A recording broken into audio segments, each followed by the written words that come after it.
This is the difference between real and paper trading. Are you ready? Watch. See, this is what I said too. If you have a 25K account, set it to 27. That's why I put it here. So this would be what you should start with if you're going to do, right, a margin account.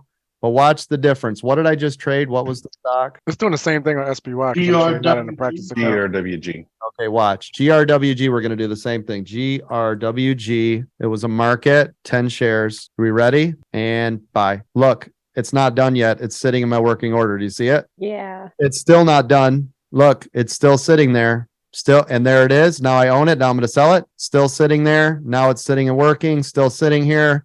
Still sitting here. Still sitting here. Still, and there it went. Do you see the difference? Oh, that's yeah. smart. I come up Definitely. here, buy, sell. There you go, done.